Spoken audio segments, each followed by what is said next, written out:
This is comicbooksecrets.com, Comic Book Value and Pricing Part 2, Grading. In this lesson you'll learn how to accurately describe the condition of your comic books. That'll get you ready for Part 3, where you'll discover how to find the timely, accurate value of your comic books quickly and easily right at your own computer. Now, a comic book's grade is quite simply the condition of the comic book. And there's two ways to describe a comic book's condition today. One is numeric and the other one is descriptive. The numeric scale runs from 10 all the way down to 0.5, as you can see on the slide. And the descriptive kind of tells what the comic books are, running from near mint all the way down to poor. Now, I don't want you to be confused by the slide there. What you're going to need to know is just those red grades. That's what we're going to concentrate on. The reason we won't concentrate on the numeric is it's very confusing. It's definitely prone to error, which makes it difficult for someone to understand what you're talking about. And also, if you misdiagnose or misgrade a comic book, the person who's receiving it is going to be disappointed if you call it an 8.0 and it's actually a 7.0. So we're going to concentrate on the major breakpoints today and what you need to know.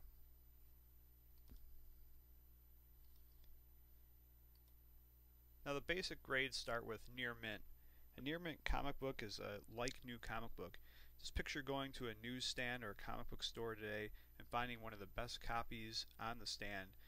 Take that copy off, treat it very carefully, maybe read it once, and then put it in a protective covering. That's what a near mint comic book should look like. Basically, at first glance, it looks like a perfect comic book. You'd have to look very close to find any flaws at all, and if you do find a flaw, it's going to be very minor. The next grade we can concentrate on is very fine. Once again, this is a really nice looking comic book.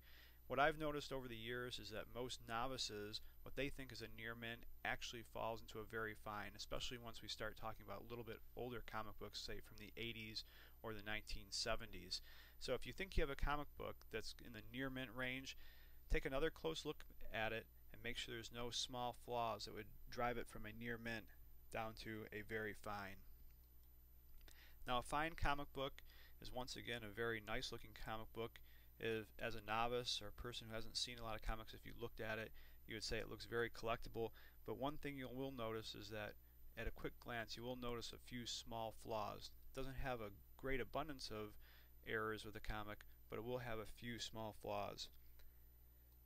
The next grade is very good. Now, when you're talking about a very good comic book, it's typically described as your average well-read comic book. Now, I'll caveat this and say it would be the average well-read comic book probably from like the 50s, 60s, or 1970s. So it is going to show a lot of wear at first glance, but the one thing it does have, it's very structurally intact, typically a very tight spine. There's no pieces missing, there's no big tears, and the comic is completely complete. It looks like someone read it many times, but they liked the comic book and they took good care of it. Once we start moving into the good range, you're going to see a few more errors, you may see some tears, but once again, the comic book is complete. And after good, we start moving into the fair and poor. Now, fair or poor, even a person who's not familiar with comic books is going to look at that comic book and say it's not very collectible. You may see some pieces missing from the book, especially the front cover, and once you get in the poor range, it may be incomplete, lots of tape, basically just not a very desirable comic book. Now, to illustrate some of these concepts, we're going to go ahead and look at a book and kind of go through the grading process with that. The book we'll use is a Strange Tales number 110, and it's about the very good range, the very good plus range on those scales. If you look at the slide, you will see at first glance you do see a lot of wear, and we're going to go ahead and look at a couple specific issues that you're going to see on comic books right now. The first thing is the corner crease.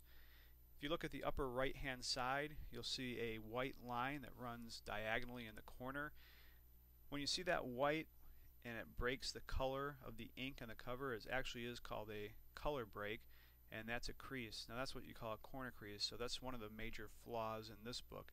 You know, it's not huge, not a glaring error, but definitely you can see it there. The next thing we're going to look at is on the left hand side of the book, and most notably in the upper left hand corner.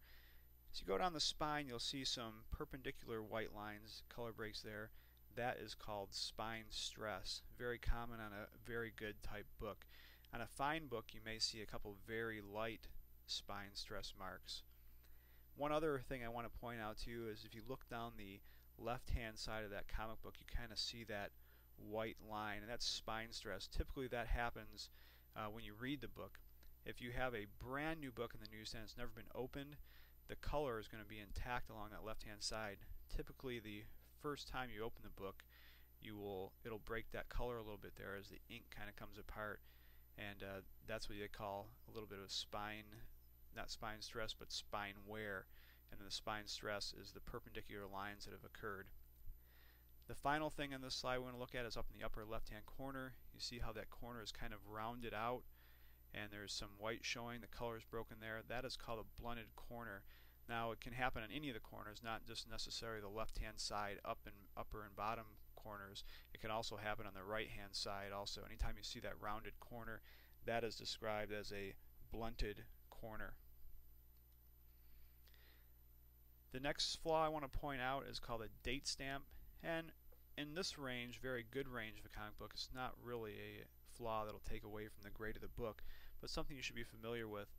Typically what happened in the 1930s, 40s, 50s, and even 60s is that comic books were distributed through standard magazine distribution, and as those would go out, a lot of times the top comic book or a couple comic books in the stack would get stamped by the destination and the date.